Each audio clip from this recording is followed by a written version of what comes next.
राजस्थान में भी kick off शुरू हो ही चुका है इलेक्शन का। राजस्थान का किक ऑफ शुरू हो चुका है। देखो, राजस्थान के इम्पैक्ट की बात तो ये है कि अशोक गहलोत के बजट, उसकी स्ट्रैटेजी और वसुंधरा फैक्ट्री के साइलेंट सपोर्ट या स्ट्रैटेजिक सपोर्ट के कारण जो एक माना गया था कि अब माना जाने लगा था, मैं भी मानने लग गया था एक तरह से कि अब गहलोत साहब यानी सरकार फिर से एक बार बना लेंगे, 10-5 वोट ही चाहे ज़्यादा लाओ लेकिन ये कर लेंगे, कुछ इंडिपेंडेंट ले आएंगे। उनके खास गुणा भाग है और इलेक्शन की जो स्ट्रैटेजी है राजस्थान की, उसमें इस बार सामने होंगे अमित शाह और ये सब, सतीश पूनिया, ये सब तो हैं ही, दैट गजेंद्र सिंह शेखावत।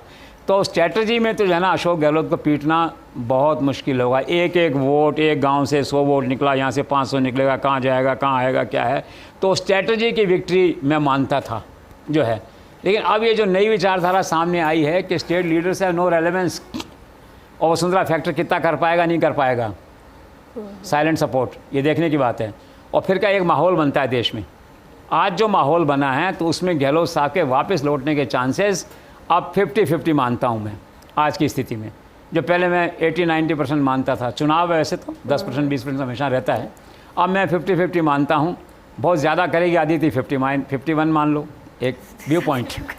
नहीं मतलब ऐसा नहीं कि तू कोई सरकार है, मतलब एक बात है कहने का, व्यू पॉइंट हमारा कई मामलों में चलता है जो उसमें जो है, तो 51 मान लो।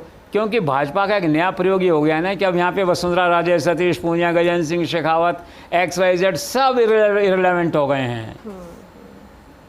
राज्यों का वोट नरेंद्र मोदी के चेहरे पे पड़ने लगा है और फिर आ जाएंगे यहाँ 6 महीने पहले चुनाव में। और आप आइडिया लगा लीजिए, वो जब आएंगे कैसी भीड़ जुटेगी, कैसे मीडिया उनके साथ खड़ा होगा, कैसे टेक ओवर कर लेगा सर। हाँ, टेक ओवर कर लेंगे।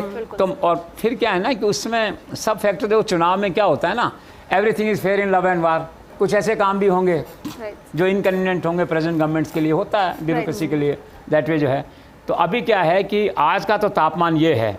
अब हो सकता है 6 महीने बाद देश के हालात बदलें और चुनाव में, चूंकि अभी लगभग 1.5 साल, 1.25 साल ऐसा जो बाकी है, जितना 1.5 साल मान लो बाकी है, कुछ और बदल जाएँ। और फिर गहलोत साहब भाग्य के धनी हैं, कह नहीं सकते। अगर उनके हाथ में चौथी बार मुख्यमंत्री बनना लिखा है तो बन जाएंगे। लेकिन फेस वैल्यू पे आज चांसेस 50-50 हैं।